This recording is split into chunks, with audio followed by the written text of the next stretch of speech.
You the last person.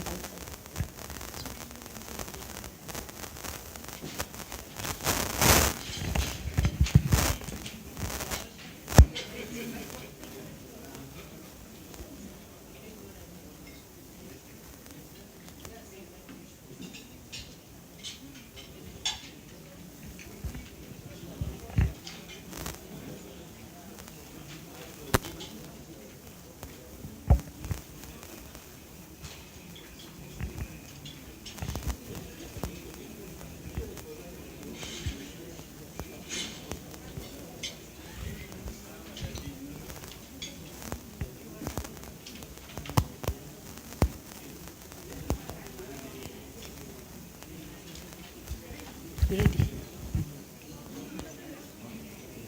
Please let's settle down.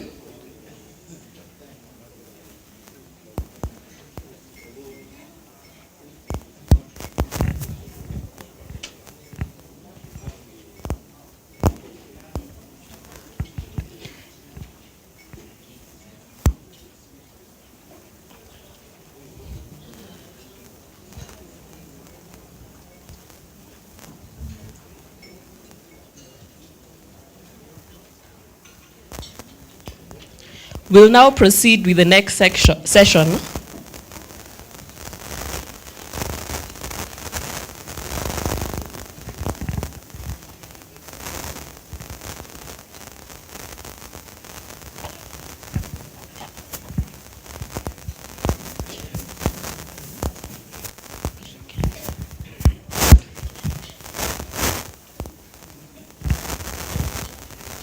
For the next 20 minutes, the speaker will be speaking about the shrinking of civic space on civil society organizations and human rights defenders.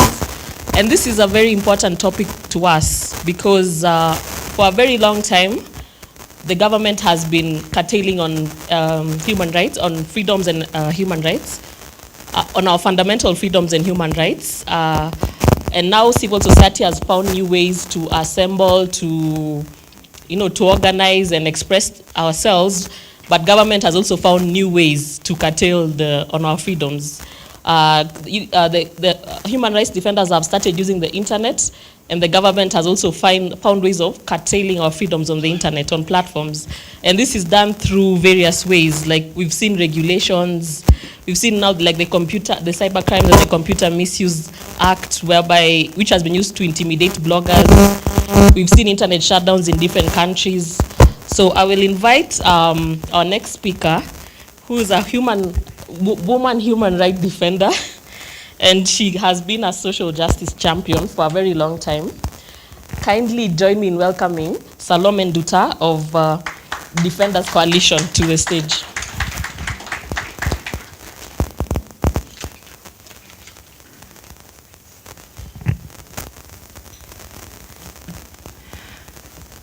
Hi. Morning. It's morning. We are still morning. Oh. As you heard, Salome Nduta with Defenders Coalition. Much of my work as a defender is to basically work with other defenders. And I think what I'm going to share today is nothing new because we are the ones who have experienced it and lived it. The aim is to interrogate when it happens, how does it impact on us as individuals, impact on our work, and impact on our families. And when we are talking about shrinking civic space, we tend to look at three things: the freedom of association, expression, and which other freedom? Expression, association, and assembly. So in terms of the three freedoms, what we've seen happening is one, attacks on human rights defenders and civil society organizations as they champion and promote rights. How does this express itself? For human rights organizations, we've had instances where their accounts have been frozen.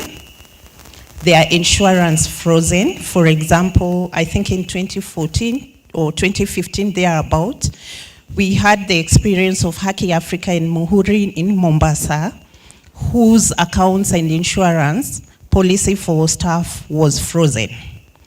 Last month, or slightly during the elections in Tanzania, the Tanzania Human Rights Coalition experienced the same.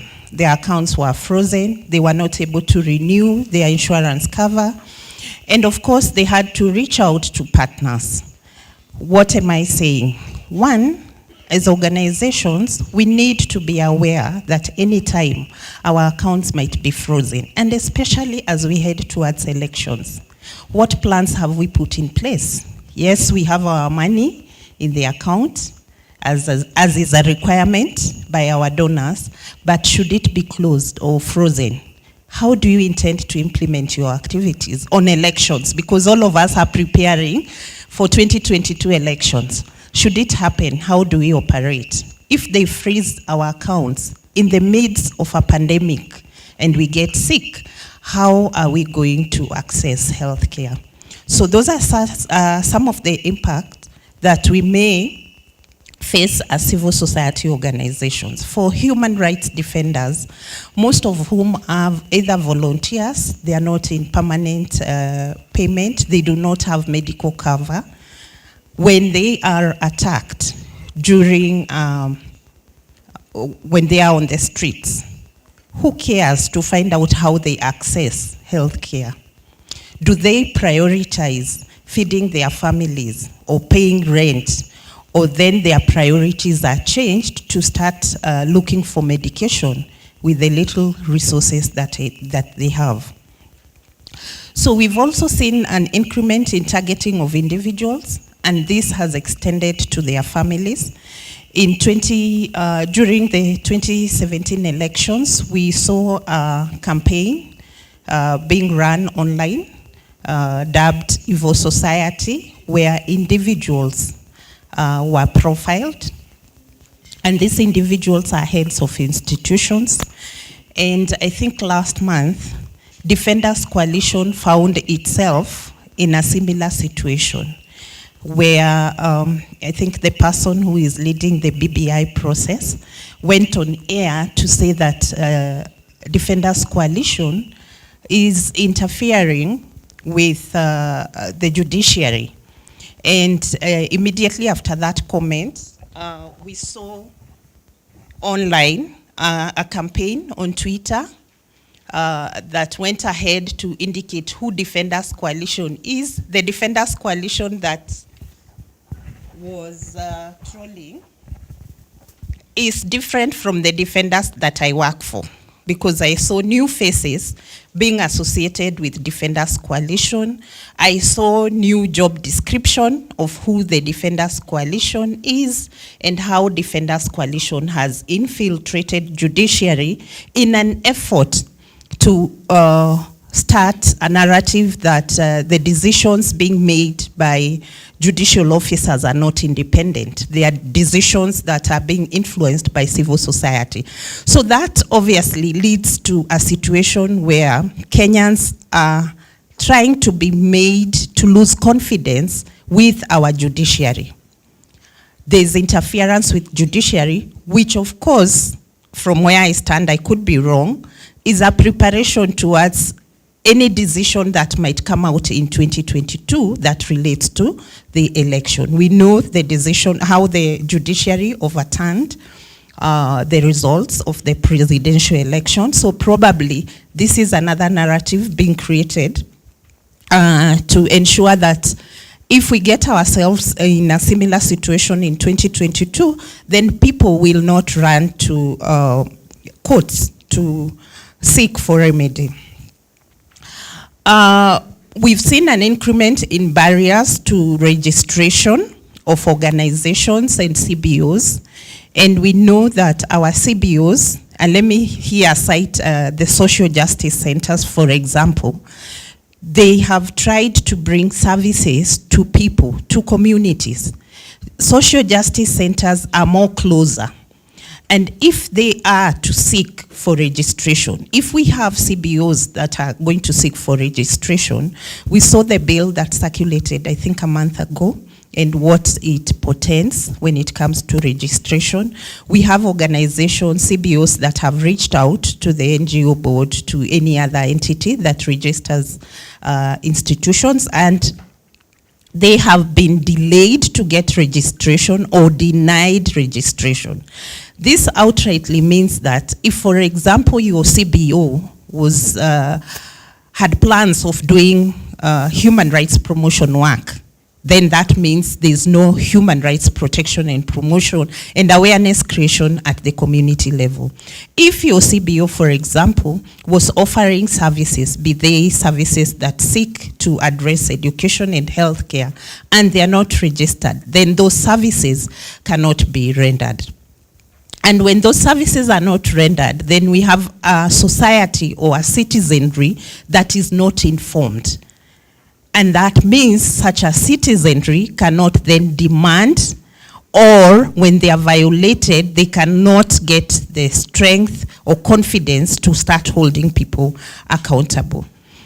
We have situations where HRDs have been arrested arbitrarily, and with arrests, they find themselves in court where they are slapped with high bail and bond terms.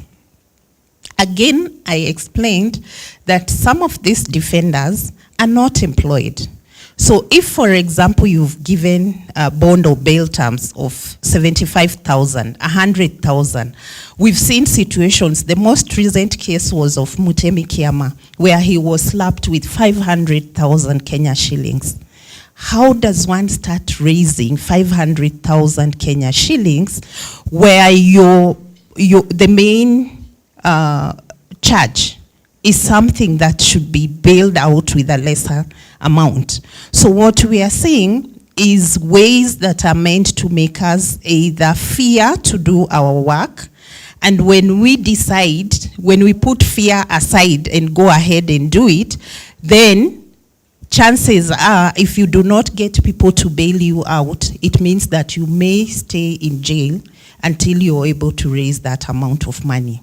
And then you find family members coming after you as a defender and asking you, have you lost your mind? What is this you are engaging in? They cannot connect that what you're doing as a defender is to champion for rights that will end up benefiting them. The other thing is targeting of journalists, and I'm happy that Janak, you're here, because the category of journalists who are being targeted are the ones we call freelance journalists. These are journalists who do not, I don't want to say they do not have a fallback mechanism, but they do not belong, or they are not employees of a particular media house, but they get stories and give to media houses. This is a category of journalists who have really suffered. And I remember during the day, you call it which day? Just about 2 months or so of Press Freedom Day, we saw a whole group from Kisii, if I'm not wrong, who are saying that they are being violated, and the media houses that they give stories to do not come out to aid them. So this is a group that seeks to give us information, but because of the targeting they go through, then that information may not come to us in its, the original content, because they do not control what happens when information gets to the media house. They are the ones who are targeted, beaten. And I remember about last 2 or so years, we had one journalist who covered a very sensitive story that is already in our media. And what he went through was terrible. We've had journalists who have been shot. And yesterday we got information that in Uganda, the post-targeting that is happening specific to the editors of Monitor, because they were able to get a story from an international journalist organization. They ran it locally, and now they are being targeted because of that. So journalists have not been left behind, and these are the people who give us information. What does this lead to? It leads to consistent violation of rights, harassment, and a state that is not willing to undertake its obligations. Defenders will go report a case of violation, report violations that are meted either by police officers or otherwise, but nothing happens to those police officers. So people are operating in impunity because they want to show we are the power by ourselves. And this leads to defenders who either are consistently harassed or others just pull away. They don't want to champion rights because they have seen what has happened to their peers. I think the biggest impact would be, and especially this to civil society organizations, in a situation where we are frozen, we are limited as to how much we can borrow or receive, would be loss of jobs. Nobody has, I'm not sure, let me not say nobody, I'm not sure whether we have done a study to show the impact of us as civil society to the Kenyan economy and how many families we sustain. So should we lose, should the space continue shrinking, it means that many of us will not operate, and those we employ end up losing jobs, and our families and the economy obviously will have an impact. The other thing that I would want to raise touches on the online trolling and targeting. While I mentioned about what has happened to Defenders Coalition over the last 2 months, I'm sure many of us probably, we've had our websites hacked, we've had stories that we post on their websites or social media, just seeing people coming there and trashing everything that we are saying. So the online trolling does not just happen to individuals, it also happens to civil society organizations. And probably we are going to see a lot of this happening as we head towards elections 2022. My last comment is about the national human rights institutions, in our case, the Kenya National Commission on Human Rights. We know that it does not have commissioners. It is obvious, probably, the government is not willing to make sure they get commissioners, because the law is clear that by the time the term of the current team is ending, there are mechanisms that needed to have been rolled out. And as we speak, we do not have commissioners.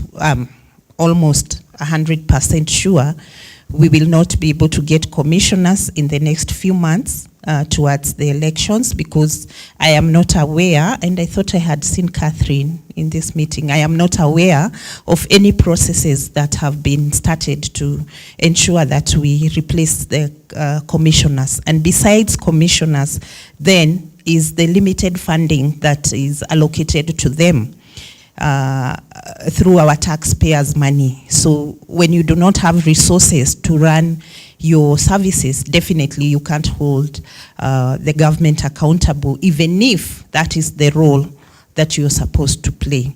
So for me, those are the few points I wish to share with you in terms of what we are seeing happening to defenders and human rights organizations. And this is likely to continue. Sorry, I forgot to mention about targeting of the opposition political parties. It is happening across our borders. I thought I had today, I'm not sure, that somebody that I saw sharing on the news yesterday, inaitwa news gang, or the day after, this morning they were arrested. And I know they were very vocal about UDA, if we are to take UDA to be like the opposition now. So the other thing we are likely to see is, of course, targeting of anyone who may seem to be in the opposition, whether they have interest in politics or not. And of course, after BBI ruling, we saw the online campaign or tarnishing of names of the panel that ruled or made a decision on how BBI should be stopped. Asanteni sana.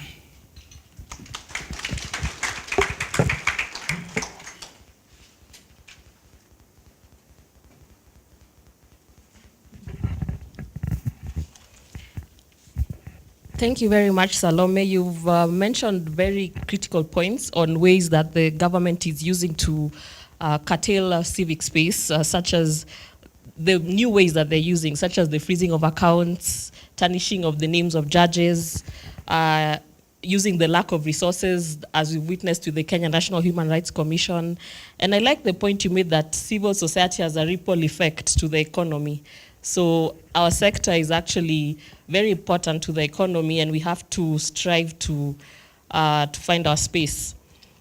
I'd like to remind the participants that there'll be a 15-minute plenary session, so you can write down your questions so that you don't forget. We'll first finish with the presentation, so we'll now move to the next speaker, who will discuss the state of civic space in the context of elections. Over the past few years, we've witnessed how the region is experiencing a rise in restriction of civic space, whether through violent curtailing of,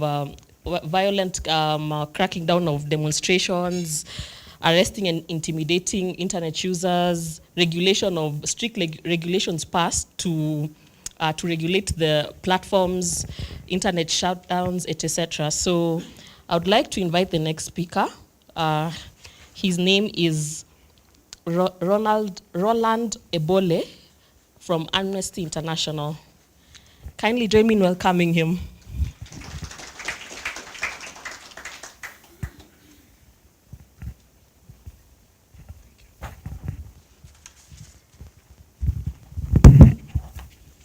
Hello, good morning, everyone.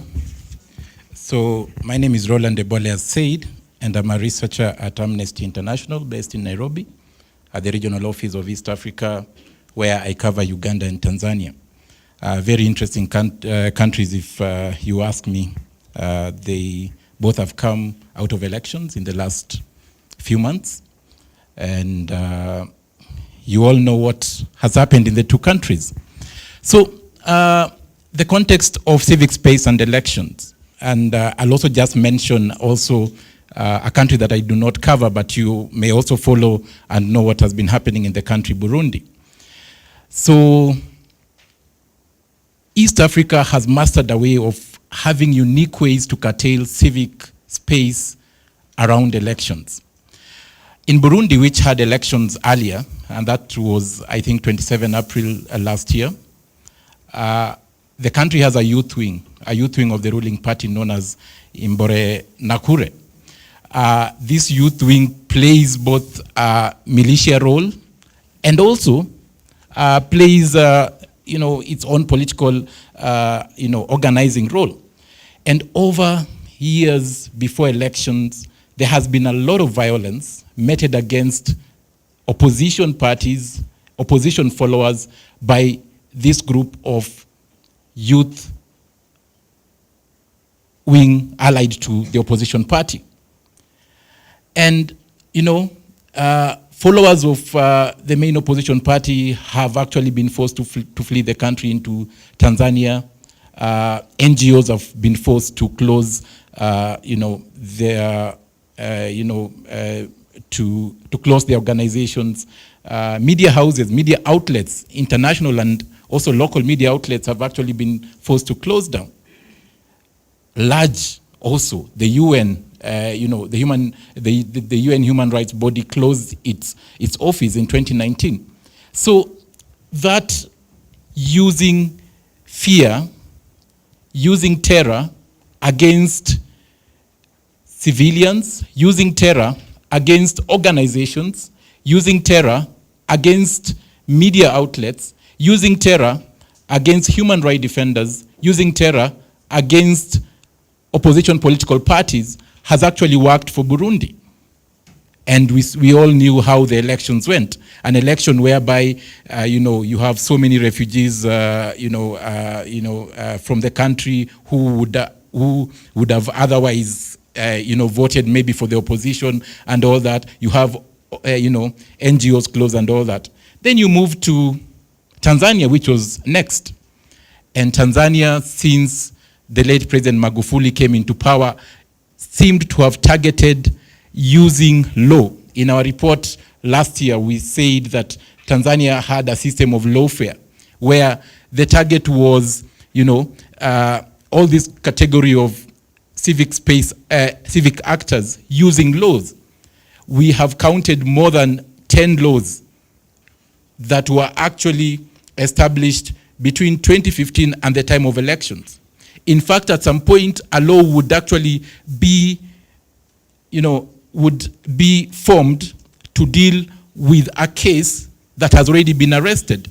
You all know the case of the comedian Idris Sultan, who was arrested, and while in custody, a law about misuse of a SIM card was actually passed, and he was actually charged with that law. So, civic space, looking at it even more broadly, even looking at, artists, because we are talking about a comedian in Tanzania.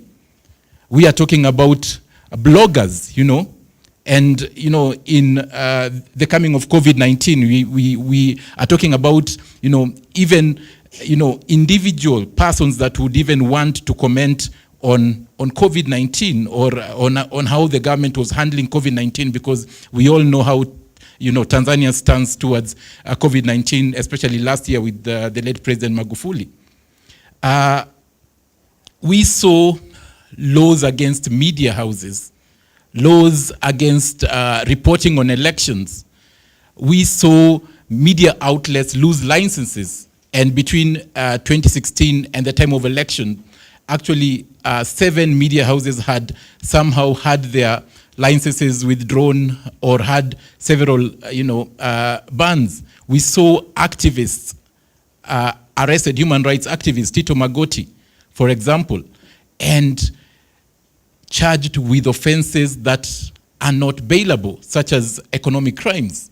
HRDs had to spend months in and out of, of court, still in jail, going to court every month, cases being postponed because of, prosecution is requesting for more time to investigate, until these people are forced to enter into a painful plea bargain. You all know the case of Eric Kabendera, the journalist, arrested, reported torture, actually lost the mother while he was still in custody.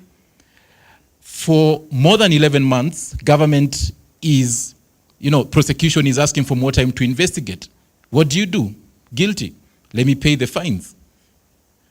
We all know cases of, disappeared journalists, Azori Gwanda, cases of arrested politicians,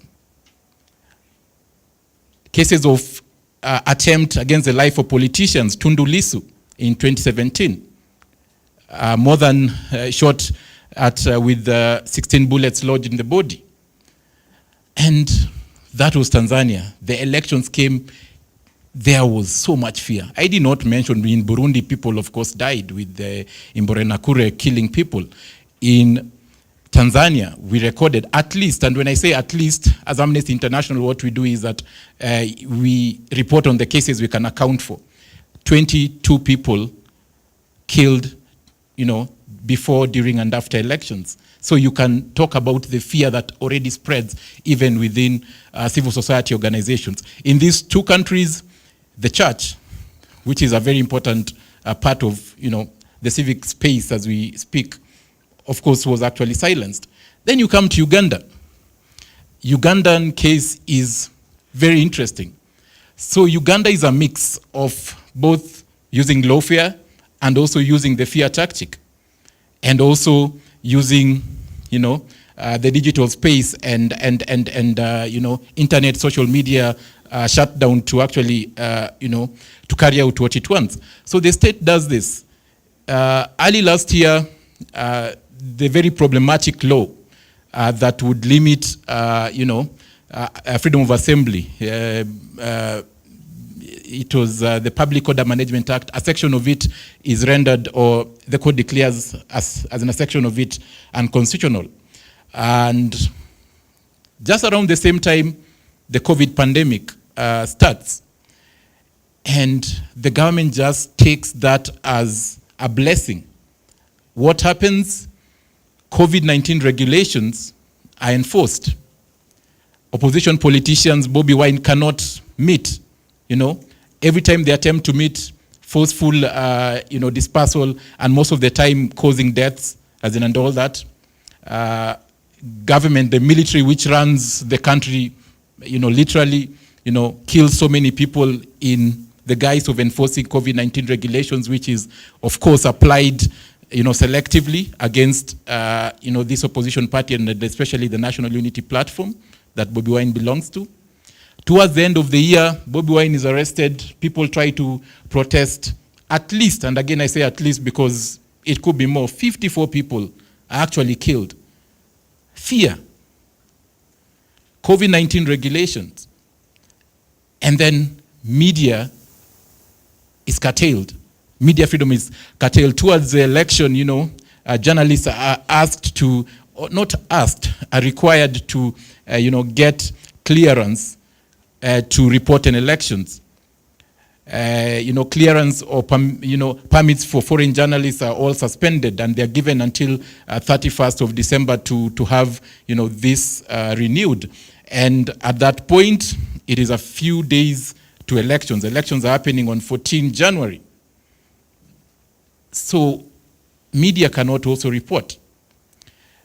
Just before elections, the government says, okay, media, you can report. Now, these are people who had not even planned because they knew that, we are not going to do this anyway. But there is internet shutdown and there is social media, shutdown. So people cannot even speak, to each other. People cannot report cases. We live in a different world whereby, anything happening is recorded, is posted. Anything happening is, taped, video, recorded, and posted. So that cannot happen anymore. And so elections run in a space where nobody is able to speak, nobody is able to report. What more? During elections, even NGOs or organizations that, would try to organize and do some form of election monitoring or some form of, independent tallying, their leaders are arrested, clerks are arrested. So you cannot even have, monitoring of elections. And in all these countries that I've mentioned, the 3 countries, international election monitoring was not possible. And if it happened at the minimal because, in the run-up to elections, it was actually very unclear whether, clearances would actually be given. And even when they were given, it was either too late or the security situation was so bad that even these, observers would not really want to send missions. So different tactics used in different countries. So coming back to Kenya, I do not think we have an Imborenakure, equal to Burundi we could form. I do not think we are at that stage whereby, the government would go to the extent maybe that it did in Uganda. But again, it can because we've seen it before. We've seen arrests. I do not think, the government can go into lawfare using of, it can use laws, but not to the extent at which, the Tanzania state did. But, even as we say Kenyan civil society is way ahead, I think the government still has us. We have a society of majorly young people, and our activism is majorly online. We fight online. I was not joking, but telling somebody that in 2017, for instance, Kenya would have gone into a similar post-election violence as it was in 2017. The only difference is people fought their battles online. People insulted, assaulted, and did all manner of things that they did in 2017, but on Twitter and through their social media. So we've got a community of people that is majorly on social media, one. Second, civic space, the concept in Kenya is interesting, just as it is in the three countries that I've actually mentioned, whereby we are here launching reports, looking at the compendium of laws, looking at how we've done in as far as court litigation is concerned, but we are here as NGOs.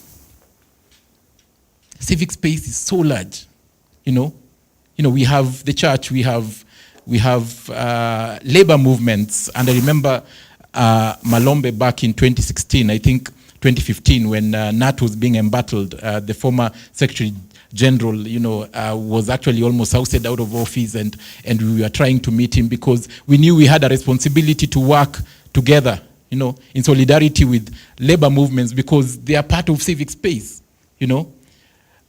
Media, yes, different, media has its own space, but, when you're talking about civic space, you're talking about freedom of expression, association, peaceful assembly. You're talking about all these other non-governmental or non-state actors that, require this space for us to realize these freedoms. But they're not here, And maybe the last thing is,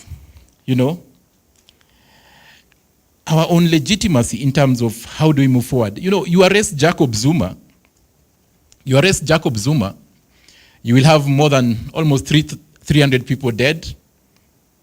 You will have more than 200 shops looted, of course, apart from bookshops. You will have Gauteng, the largest economic province in Africa, arguably, as in looking at the stock exchange, really going down dead, and more than 150,000 people, who are at risk of losing jobs. That was the arrest of Jacob Zuma. You'd have the arrest of, just say you went and did something right now to our deputy president. Kenya will ban, or some parts of North Rift would actually go crazy, or maybe the former prime minister, you'll have parts of Kenya go crazy. Arrest Edwin Kiama, nobody knows. Nobody reacts because, the people who lead the country are different. And it's not that we really want to be there, but at least we want to be at a space whereby you arrest or you intimidate one of us, then at least we have, as in a bigger force. So perhaps my thinking, and this is towards the end, I think this is a good platform. I was talking to Otieno Mbok and we were discussing that cliche of agonizing versus organizing versus what is needed, what is not needed. And I'm thinking this is a good start to wanting to think long-term in a short-term world. And thinking long-term in a short-term world really requires us having all these that we're launching today to think about how they can be used for the enhancement of civic space now and in future. And one of the things is to really make whatever it is that we found here or the findings of these reports campaignable. The messaging, communication, Somebody mentioned Huda. And Huda is Huda because of the online space that she has found for herself. And so many other people, younger people would know Aziad. You start dancing, people appreciate the dance. The next thing, you're a celebrity, you promote stuff. The next thing, you are a radio presenter. At 21, you danced yourself into the bank. Civil society organization, we need to find space to get into whatever it is that is online. Our messaging, and I remember Vincent Kodongo mentioned that, lawyers, you will not understand this, while he was actually now getting us to the findings. So lawyers in this room, you may find it difficult to understand the findings. What about the Mwananchi and those people who are going through, they are always on Instagram, always on TikTok, going through all this. How do we reduce them into so campaignable messages that a Kenyan, an 18-year-old Kenyan, somewhere reads the short messages and knows that it's my responsibility to protect the space that I have, the space of myself as an artist, even as I dance myself towards the bank. One of these days, this freedom can be curtailed. Idris Sultan is a very good comedian, but with that arrest, he just went quiet, How do we do that? The other thing is just thinking about the revolution that we are in, and this is actually a very big revolution in the whole world, and Africa and Kenya, for instance, we're actually lucky that we have the use of courts, and we mentioned somewhere. It's something that the three other countries I've mentioned have not been able to really, activate. But Kenyans, we have gone to court, and it is good. We continue going to court because we need to really have all these violations or attempts to violate, either through changing laws or actual violation through intimidation, arrest, as in, and all that. We have to have the court pronounce itself. And this is something that we must continue with. The other thing is Pan-African solidarity. KHRC started this. Some organizations here have actually done this for Tanzania and Uganda, though we did not achieve what we wanted in as far as ending violations to the level that we wanted. What we achieved was that we showed the world and those countries that Africans are united and Africans are concerned about what is happening in your country. And Kenya should actually do that. Even towards the election, what forces can we get towards just having a solidarity whereby one day this solidarity would actually be a movement that would push governments to act. And lastly, I think we really need to create the true solidarity of civic space. We cannot do it alone. We really need to move into those unions. I know so many have been co-opted, and I know it's not easy. As in, many people would actually tell me how much they've actually tried, but we try more. Let's try more. You cannot do it as civil society organizations alone. You will try, but it is not possible.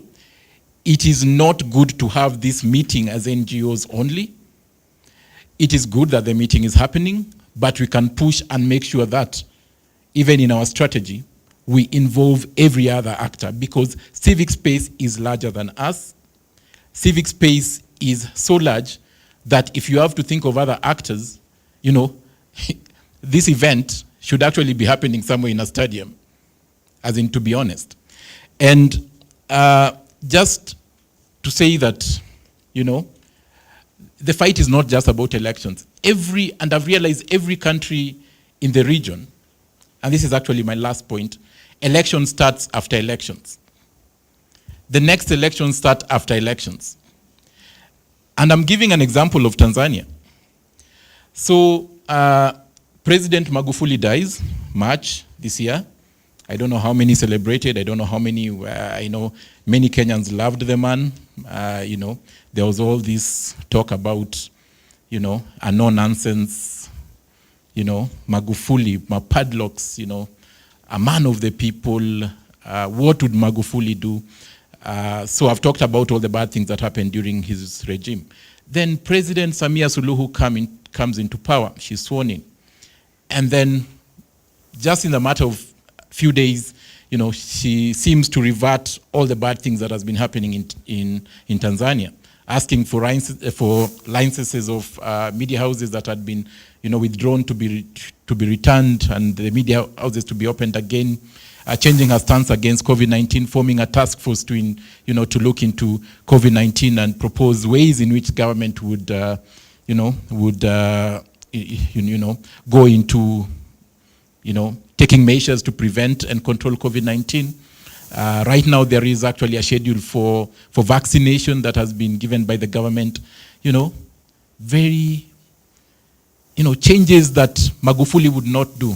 What would Magufuli do? Samia is doing what Magufuli would not do. come a few weeks ago, we are starting to see a rise of cases of arrest, arbitrary arrest of human rights activists, warnings including from the president herself of people who oppose the government.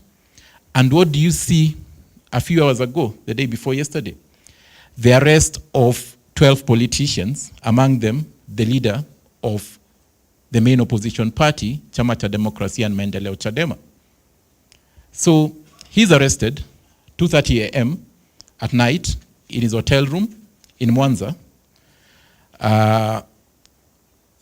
Reason for arrest is speculated because a day before, a regional commissioner in Mwanza had said that there shall be no gathering except for funerals and weddings because of COVID-19. And this was just a day before Chadema was to have a conference on constitutional process, of a new constitutional process. So they arrested at that time. The 11 are taken to a prison or to a jail in Mwanza, but for almost 14 hours, we don't know where Freeman Mbowe is. So what happens is that Freeman Mbowe was being taken by road from Mwanza to Dar es Salaam, almost 1,200 kilometers. So for those hours, we're asking, release him, or we want to know where he is, if he's safe, and all that. Then he's taken straight to his house in Mikocheni, Dar es Salaam, for a search. So the police forced their way into Freeman Mbowe's house. They search, they come out with a few gadgets, and all that. And they issue a statement. So they are charging the chairman of the official opposition party with terrorism and saying that he participated among 6 others in killing government officials. I do not know who, because they have not given numbers or name. Maybe the president is among them, I don't know. And now he's facing terrorism charges. So what has happened to Suluhu? Is this part of the next election? Is this part of her re-election? So we have to think ahead. We have to always think that government has always new tactics, and we need to really make sure that we consolidate civic space by including others and think about all those ways I've mentioned that we need to do to make sure that it's not about us, it goes online, it goes simple, and that we persist in this. Thank you very much for your time.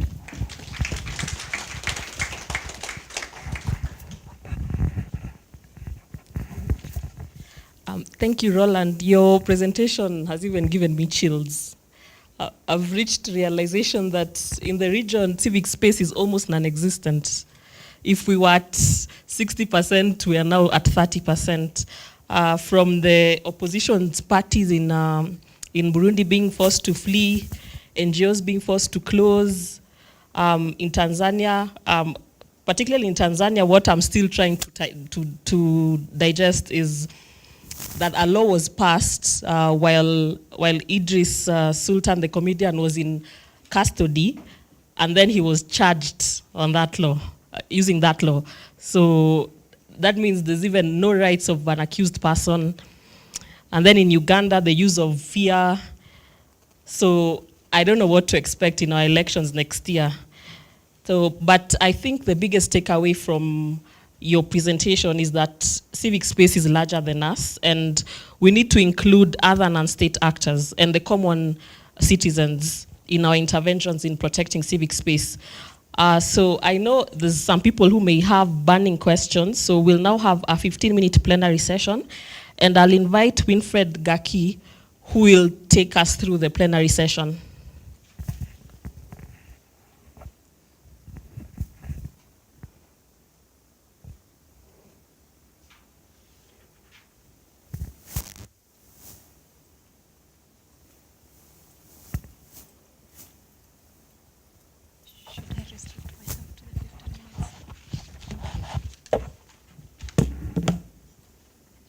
Good afternoon. As I said, my name is Winfred Gaki from Article 19, Eastern Africa. Article 19 draws its name from the Universal Declaration of Human Rights, which is the well which the core human rights instruments draw from. So since morning, we've been having various presentations. So this is the session where we process all the presentations that have been made, or if you have any question regarding the 2 publications that have been launched today. And you may direct your question to a specific speaker, or if you don't, I will appoint an ideal person to answer it. So, any questions, comments? Yes?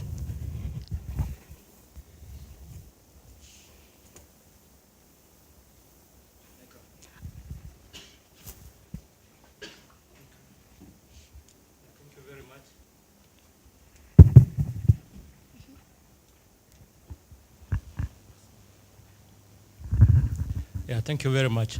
Yeah, my name is Washira, and I want to make just a comment. And my comment starts from the comments that were made by Davis Malombe from the initial stages, that some of the problems that we've been grappling with, the laws that are in place in this country, are dated as far back as when the colonial administration came into this country. So my observation and what I want to comment about is the system of governance that they brought into the country.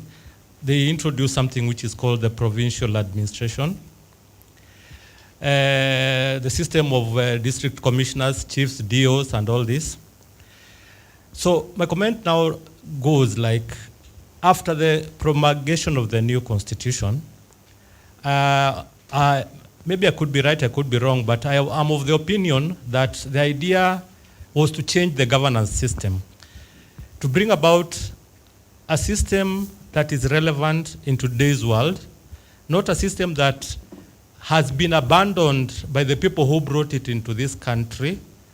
That is, the provincial administration is no longer operational in the UK or in other dominions.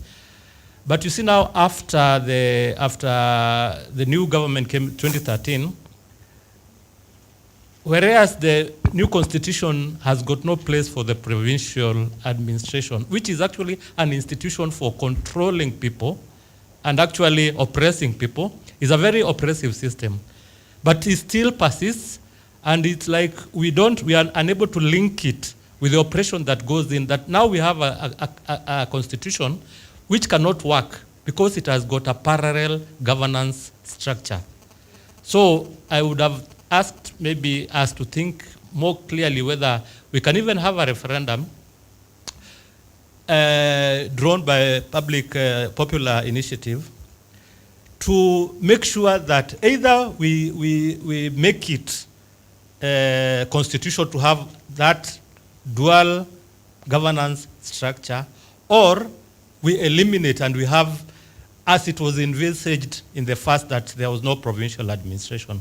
Those are the comments, because I would also want to see those that governance structure as also a cause for the continued repression and constriction of the civic space. Thank you. Thank you. I'm going to take a couple of questions, then we'll answer them in batches. Yes.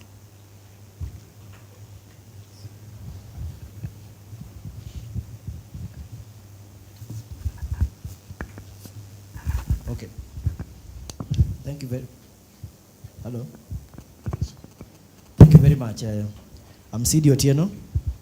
I'm an activist, and I come from the organization called the Kenyan Peasants League, which is a member of the Civil Society Reference Group, and I'm also a member of Bunge la Mwananchi. Well, I have one short question and one brief comment. Maybe my question goes to the advocates who are here. We have seen of late violent disruption of procession, peaceful processions. It means that the government has already suspended the constitution, especially Article 37.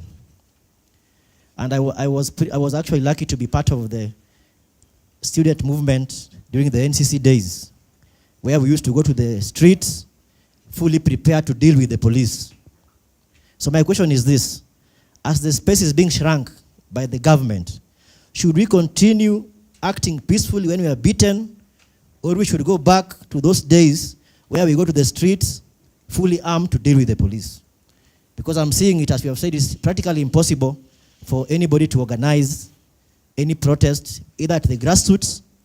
We have seen tear gas being thrown at Bunge la Mwananchi, where people are meeting peacefully.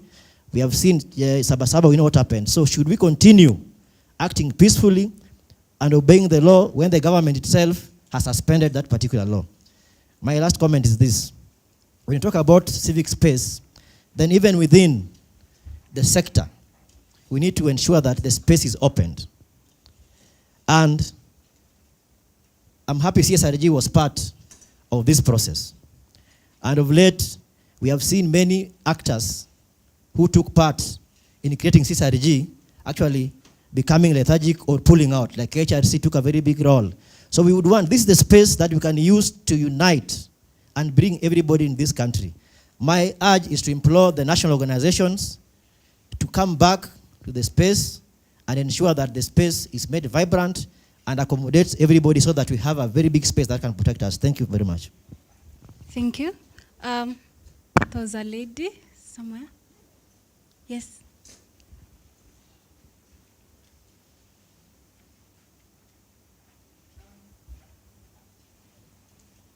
Thanks. My name is Asua. I represent Ecological Justice. We were just going through the access to information, I don't know if it's Act, the other day, and there are a number of issues that came up that I think cut across even for these ones.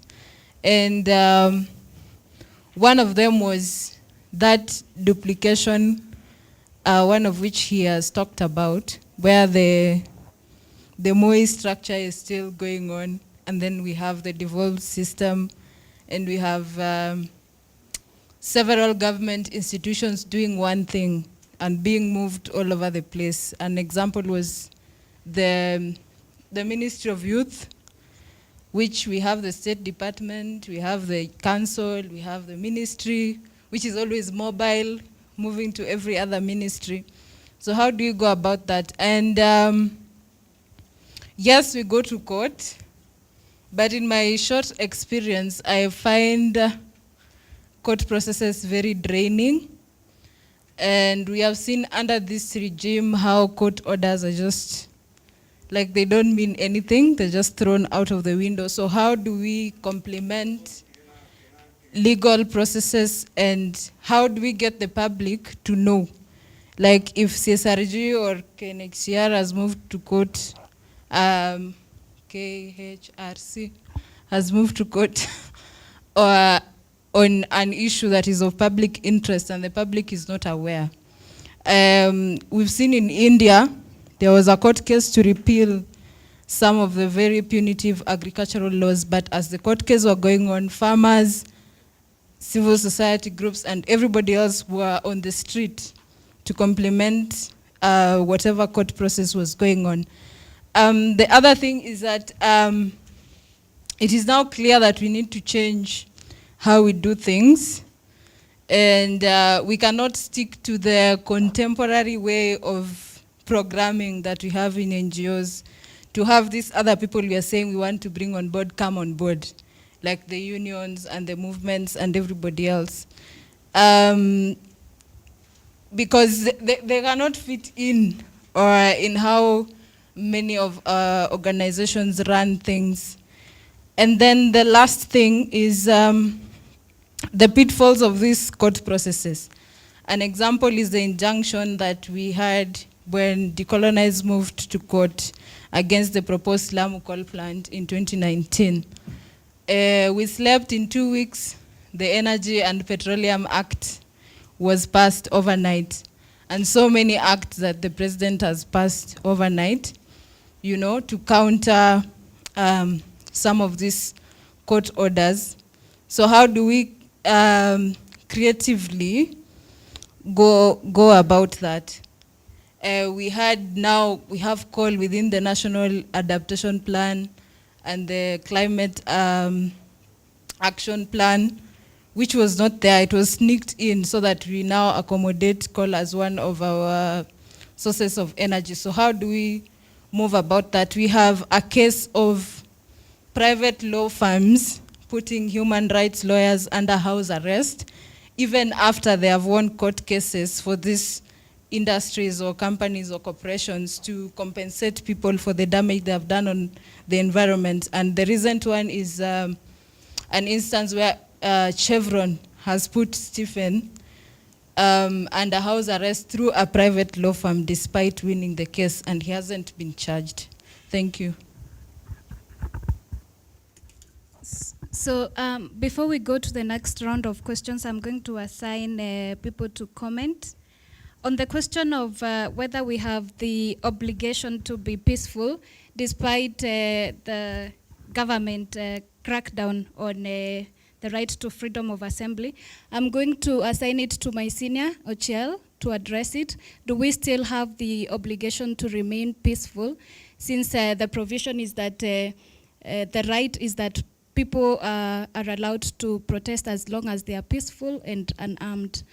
Then on the question of the duplication of governance systems and structures, and whether we need to do a constitutional amendment, I'm going to assign it to Churchill Suba to just guide us on that.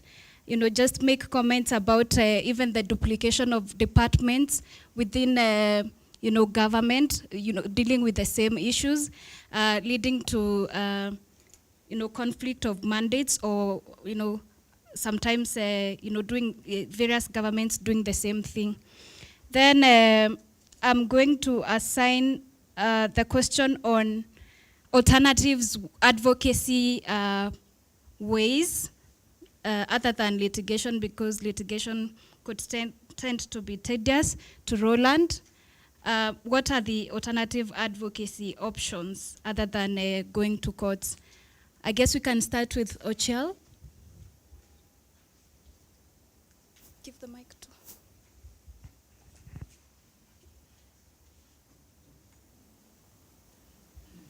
Okay, you'll pardon me. The question is if or not? Whether we still are obligated to be peaceful during protest, especially because now government is cracking down on the right to peaceful assembly. Okay, the right is the right to assemble peaceably and unarmed. Mm-hmm. So you lose that right if you're not peaceful. You lose that right if you're armed. It becomes something else. It becomes a riot. All right. Yeah. So there is still an obligation for you to be peaceful despite the way the police manage the protest, because otherwise it turns into a riot, which is a criminal offense. Suba?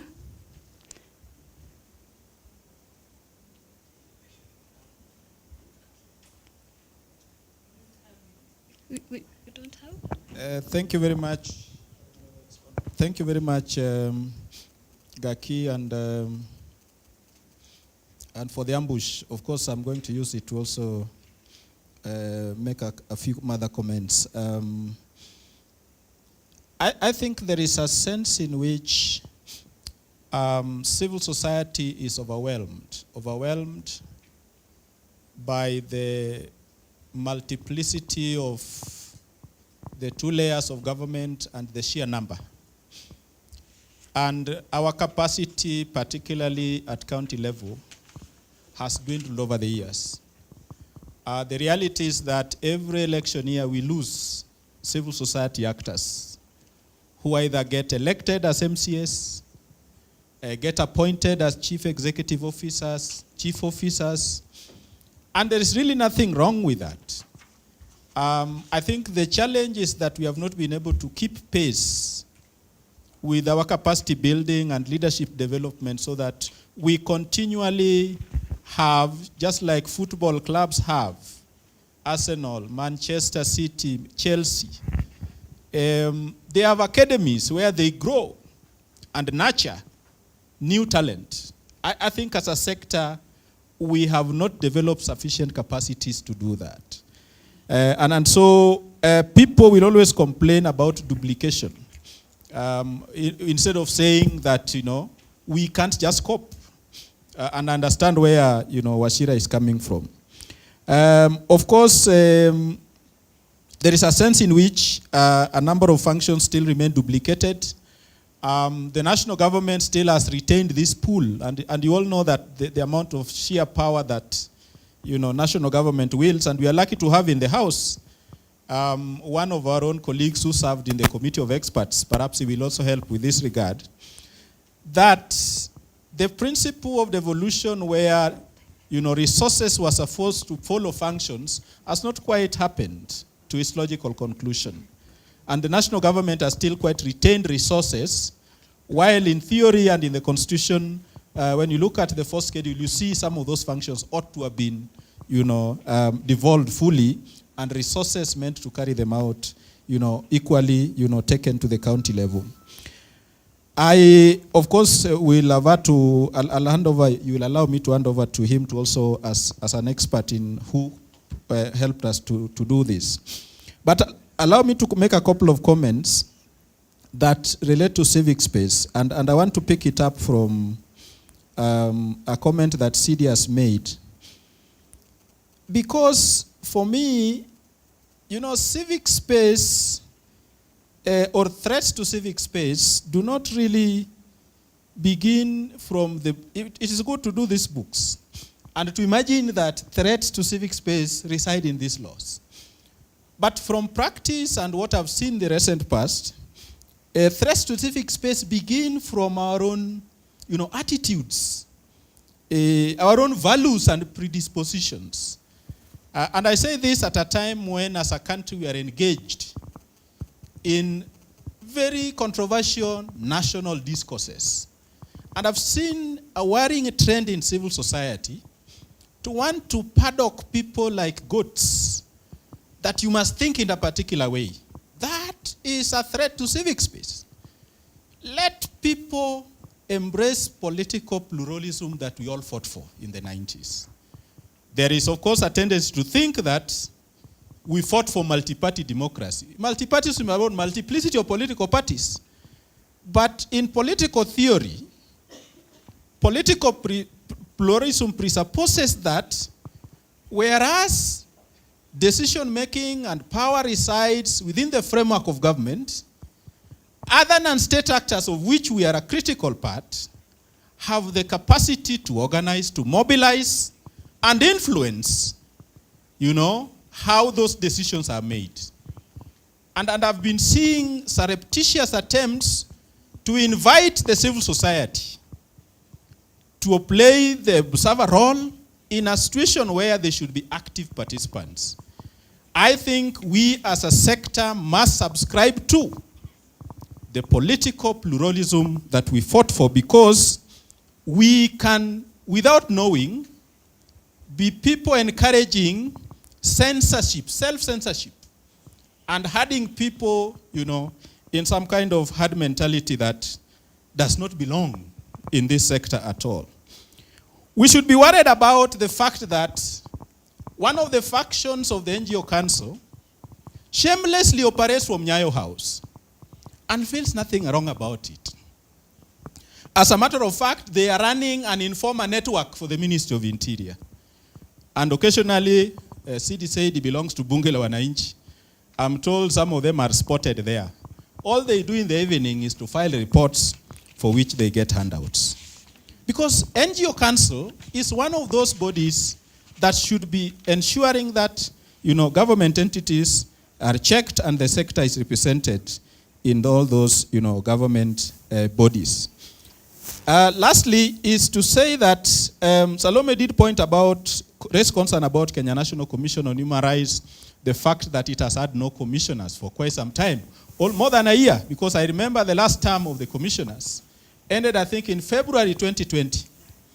Now, this time around, there are more interests than just, the state,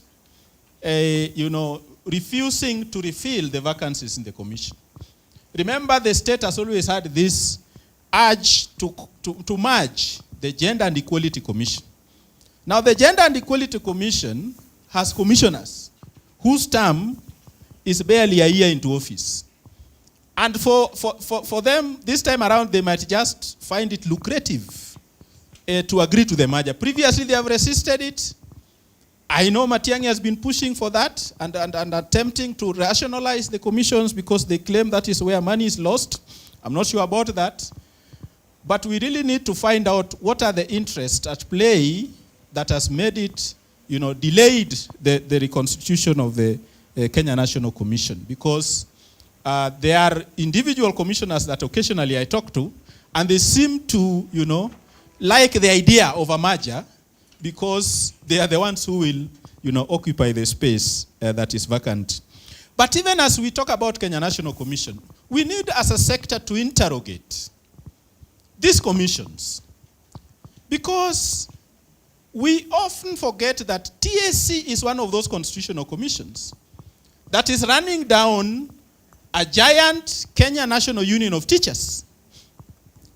The mandate of commissions, and my friend here will confirm, is to protect the sovereign power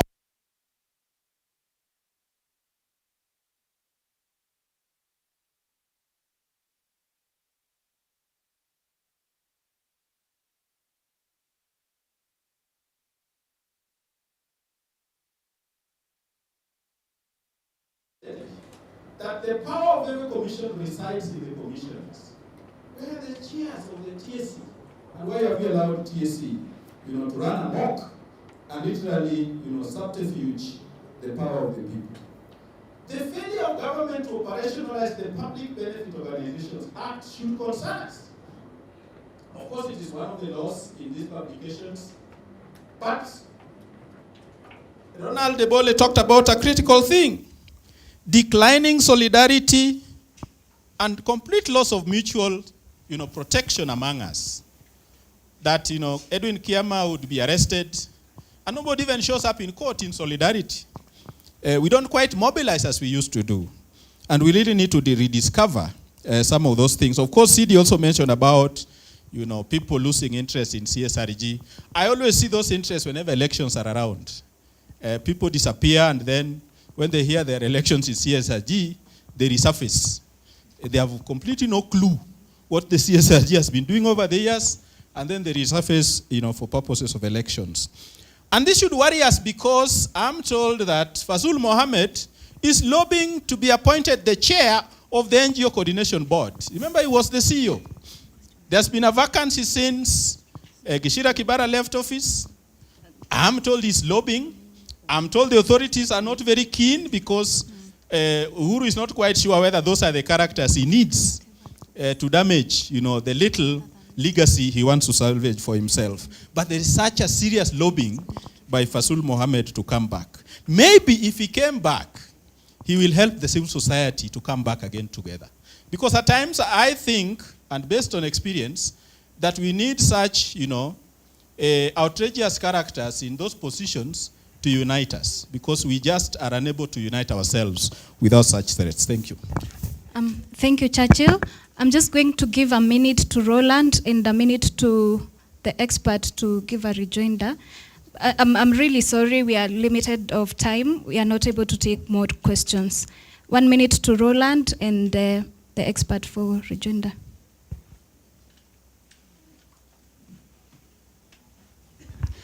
Thank you. I'll be very fast. The question was about alternative advocacy options. I would just request to change it to alternative ways to really fight for human rights. And yes, as court processes are, normally very long, there are actions that have made governments change their stand or approaches, and even some that have even overthrown governments, like what happened in Sudan. Protests that start and eventually lead to change, and huge change. What happened in Ethiopia, for instance? I know Ethiopia is back into struggles, but what happened? Meaning that things can actually change. And we can join campaigns whenever, campaigns start, call for action. We can think about, meeting our leaders, politicians. And I'm not saying this just in theory. The Amnesty International Kenya did a campaign for vaccine budget to be increased. and had all this campaign go online, and we actually saw government react to it. And I think we can organize stunts, and I think it's time for Kenya at some point to really push the masses to organize a stunt that can lead to change. So it's not about advocacy, because advocacy, we've got the very traditional ways, going to the Human Rights Council. We have the Universal Periodic Review, where countries are being reviewed for, is it their third time, and being reviewed by their peers, whereby, we hear the UN, makes recommendations. No, countries make recommendations. Countries accept recommendations, but at the end of the day, they don't implement. We have the African Commission on Human and People's Rights. Of course, as an AU organ, we all have our reservations about what AU can do. So I think it's just alternative ways, organized stunts, organized campaigning, protest. Let's go out. I don't know how many can do that. Those who can. Thank you. Thank you. Someone give the mic.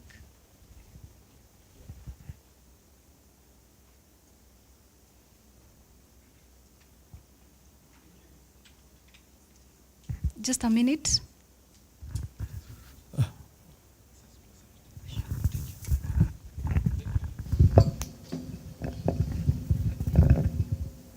Am I audible?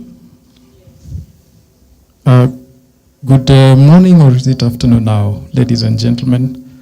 Thank you for this opportunity. First of all, I would like to take time to congratulate Kenya Human Rights Society, Commission, Civil Society Reference Group, and the Civil Space Protection Platform for the launch of this very important document. Mine is very short. One, when you think of devolution, when you think of this animal called provincial administration, a vestige of colonial oppression, and how it's managed to rear its head back, we must remember this from the context of our constitutional writing process. And remember that in as much as the provincial administration as an institution, as a structure, was not one of those issues that the committee of experts, where I humbly served, singled out as one of the contentious platforms that we had to use the wherewithal, which eventually became political, to resolve. But it was a highly, or one of the issues flagged out as debatable and consciously very, very destructive to the constitutional implementation process, even then as we were working. And that's why eventually we came up with a formulation that, because our analysis was that the country was torn almost into two halves, two equal halves, of those who thought the provincial administration should sustain and those who wished that we should erase it from the constitutional and static memory of this country. And so what we did was to come up with a formula within the transitional formulation that the state within 5 years should look into the system and see how it could be modified. One, to fit within the devolution system that we had come up with as a country. But even with that, with the guidance that that system, formerly known as the provincial administration, should not in any way overlap, overtake, negatively supervene, or affect the structure, powers, functions, and responsibilities that we as Kenyans had given to devolved structures. But be that as it may, when such windows of opportunities are provided to states, and especially when we know that it's an age-old theory, that where you try to pluck power from a structure that has traditionally centralized and nationalized the holding and wielding of power like Kenya had since independence, then it becomes a perennial fight. And the center will always try to reclaim part of that power. And you see this all over the world, even when you look at one of the most celebrated and in our face federal structure, the US. There is a push and pull always between the federal government and the states.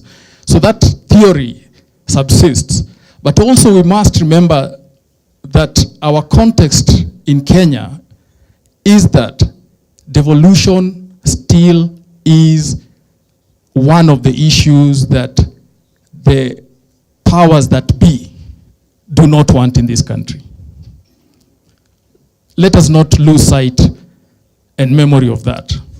And that so many instruments and tools will be put in place to fight devolution.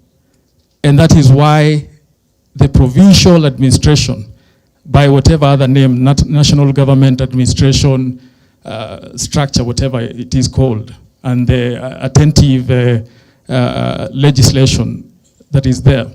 So we must understand it from that context of the fact that it is purposely there to diminuate, to fight, to claw back devolution. That's one thing that we must understand so that we know how to face it. Secondly, we must, and my elder Churchill mentioned it, the issue of resources and functions. We must also not forget that devolution is a revenue stream. It's a way for, tenders to flow. And so this center, the centralized government that had monopolized how the shilling flows, and part of their big fight with devolution is that devolution sort of cuts those legs and limits that revenue stream. So they had to find a way of ensuring that they have a presence, and they still have a way of getting to the counties where even the small monies that are right now are being managed from. So I think if we take those two issues to be prominent in our analyzing what the problem might be, and hence devising appropriate methods, thinking, and ways of combating it, I think that will be very useful. But again, as I close, I think one thing I've noticed with civil society, because we're talking about expanding our space, and our space also is in thought, fikra, is I think there's been a lot of avoidance within us civil society players of what this structure, this national government administration structure is and what it does in the counties. I have worked with some institutions. I remember very quickly one time we're developing a document, an aid memoir for county governments, and how wananchi could interact with the county governments or county structures of devolution. And in the first zero draft we developed, we entertained aspects of how the national government structures and officers and officials are within counties. Because we wanted wananchi also to know that these structures are there, these people are there. What do they do?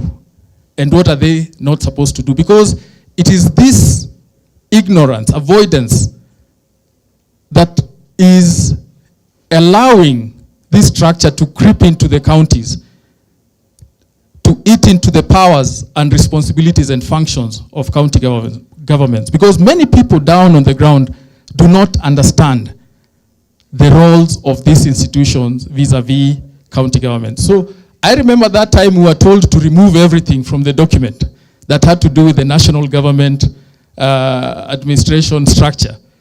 And we thought that that was remiss, because if people on the ground are ignorant about what this county commissioner is supposed to do, deputy county officer, whatever their names are, and their duties and roles, then they will not be able to intervene when these people or these institutions eat up into what devolution should be. So I think as civil society players, we also need to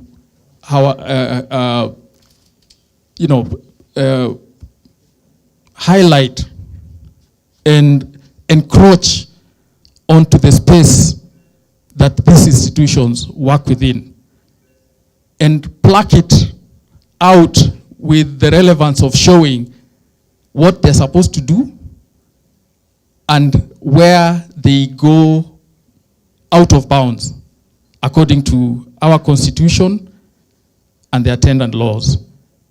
Obviously, as was suggested by the person who mentioned it, probably eventually, and as we go on thinking about how to better our constitution, this is one of those things that we may want to prod out into prominence as the biggest challenge to devolution and the intentions of devolved government. Thank you. Thank you so much. Indeed, we cannot fight what we don't know. Civil society actors, we must understand our governance structures.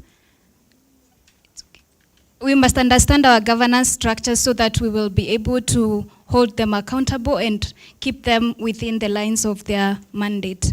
Thank you so much, Santana.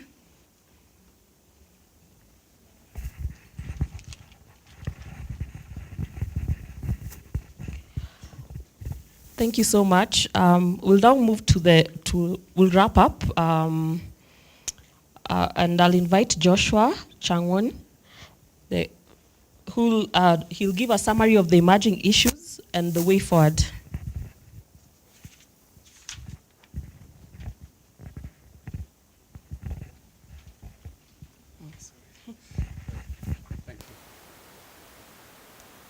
Thank you very much, Santana. I've been listening from the beginning when George Owegi and Davis Malombe began starting us off in the morning on this very important discussion. And what is emerging here, especially when Malombe and Janak started with the song of, Wimbo ya Mapambano.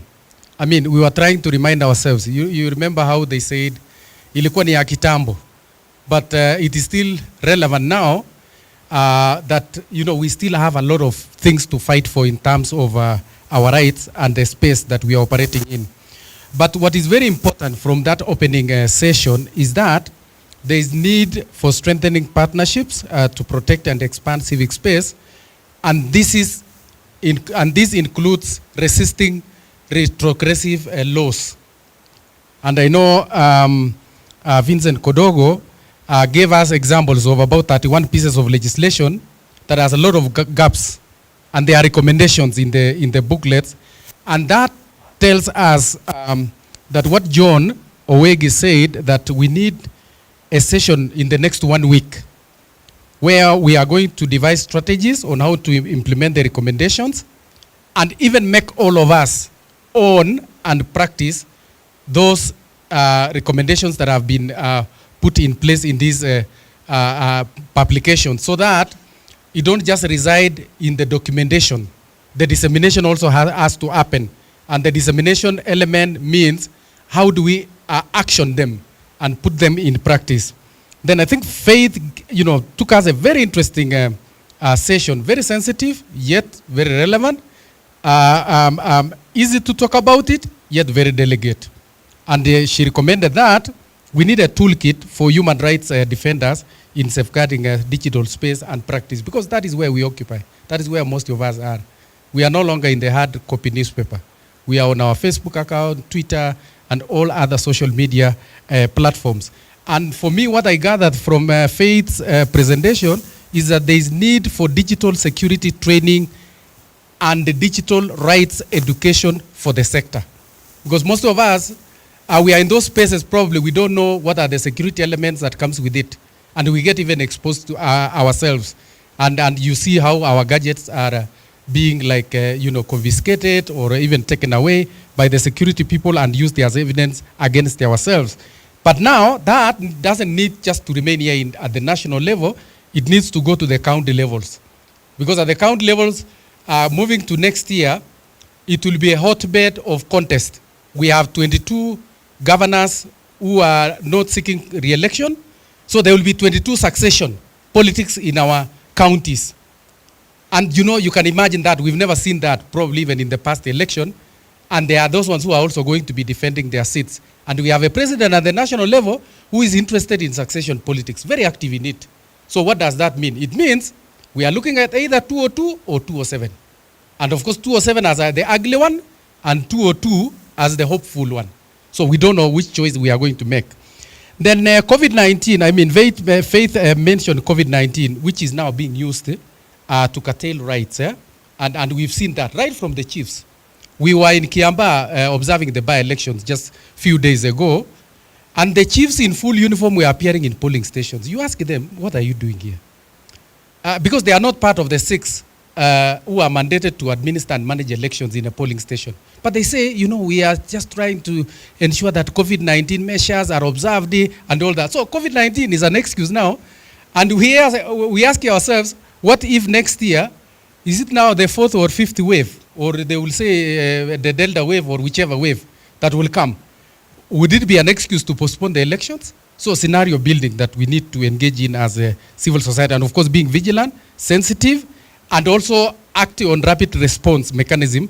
And I'm happy that forum is coming in the next 1 week under the auspices of Kenya Human Rights Commission and the CSRG to convene us so that we can look at those action points that we are going to put in place.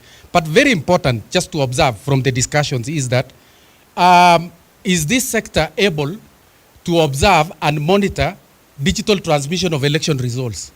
Because I think that is where theft of electoral theft normally occurs. Even other than our digital security Faith, what about the platforms that these IEBC is going to use in the next general elections? Then Ochel from Katiba gave us an area that I think most of us have invested in, which is public interest litigation, which I think we take it lightly, yet it's actually our savior. That is our fallback at the end of it all, if we will want to safeguard certain rights, because we know the judiciary, which is now being fought, left, right, center, is actually like our hope now, the remaining hope in our country. And you've seen what is happening to that arm of government, that we every day remain vigilant, and we need a session to develop strategies for implementing recommendations for solidarity, whereby we know who are our allies and who do we run to in case there is a problem in terms of addressing an emergency issue that arises in our country. So I think in the next 1 week, I think that can also be part of it. Then our keynote speaker, I think she just reminded us that we are actually a pillar of the safeguard of human rights and the democratic space in our country. That is a position that we will always want to claim and safeguard it.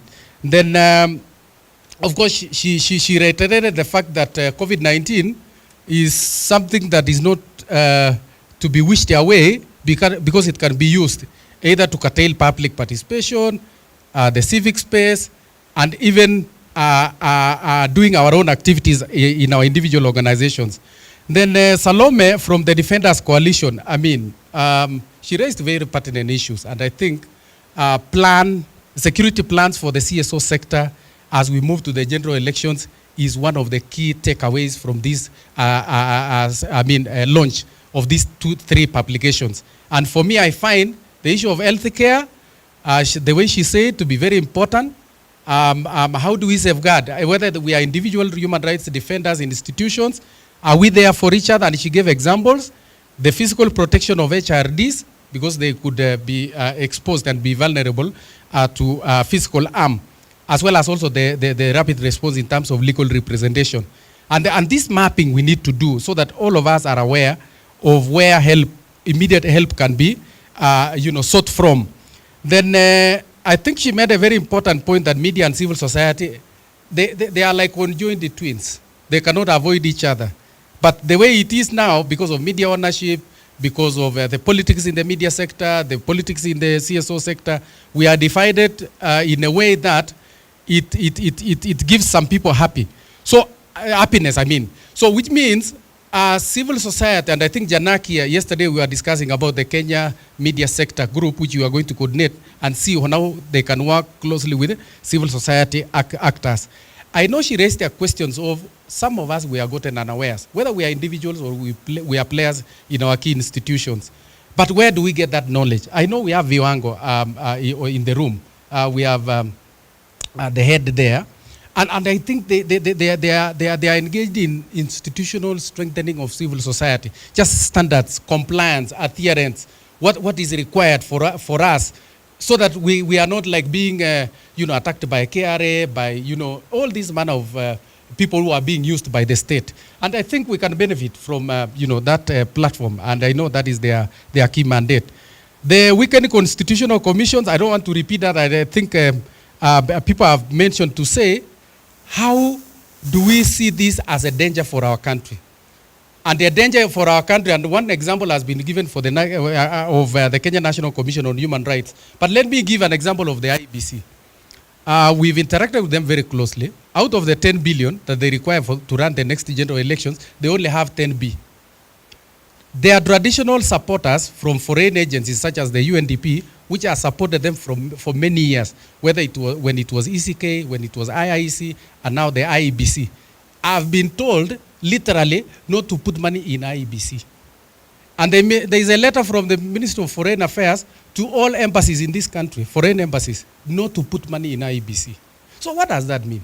Literally, anyway, in terms of moving forward to the next general elections. Then Ebole, I think your points have come out very strongly in terms of solidarity. And solidarity is not only just for institutions, even individuals, the artists, the whistleblowers, the Spencer Sangale in Masai Mara University and the Aligire in JKIA. You know what happened to him. It's civil society that went there literally. I mean, when he was getting arrested in JKIA, Defenders Coalition were the first ones to go there. Spencer Sangale in Masai Mara University, just by exposing a scandal. So, and many of us also can be in that kind of a situation.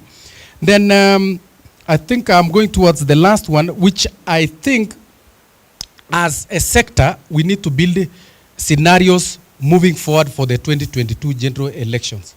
And what I gather from these discussions is that we could have even 4 scenarios. The worst case, the ugly case, the ugly case, the bad case, and the good case. And there's a survey which was done by Professor Karuti Kanyinga, and he released yesterday, where he is projecting 90% voter turnout in the next general elections. And he was comparing 2013, 86%, 2017, 80%. And what is moving the vote to come out is this narrative of dynasty and hustlers. Very interesting. It is a very dangerous conversation that we are having currently in our country. Janaki, you heard him say yesterday. I mean, it's not the first time that we are hearing these last things. In 1975, the landless and the landlords, J.M. Kariuki, if you remember that time. So it's resurfacing in another, but some people are taking advantage of our, unjust society to thrive in ascending to political power and leadership. And that is gaining root. And of course, in the same survey, he's saying now the new outfits are now the leading in terms of being in terms of popularity in our country. And I think we need a session for scenario building. Now, Ebole, you asked a question, legality or legitimacy? And I picked that very carefully. Legality or legitimacy? Where do we derive legality? Where do we derive legitimacy? Where is civil society? Is it investing in legitimacy or legality? And I think, Ebola, that is a conversation we can take in the next meeting that is coming in the next 1 week. And I found that to be very interesting because I think some of us are in the legality and some of us are in the legitimacy. Thank you so much.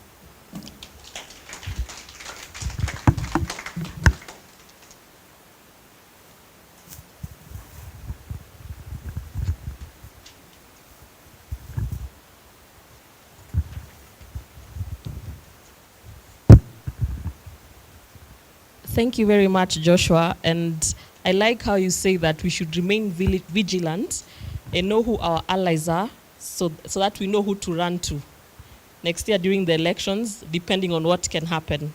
That brings us to the end of our session. I'd like to thank our partners who made this happen, the Kenya Human Rights Commission, the Civil Society Reference Group, ICNL, CRECO, Article 19, Katiba, and ICJ Kenya. Asanteni sana, and thank you to the participants for being active listeners and also for participating actively. So that marks the end of our session. We'll have lunch at Baraka Restaurant. It's on 3rd floor. You can get your lunch vouchers at the entrance from the ladies sitting on that table. I think they've already been given to you. Okay, thank you very much.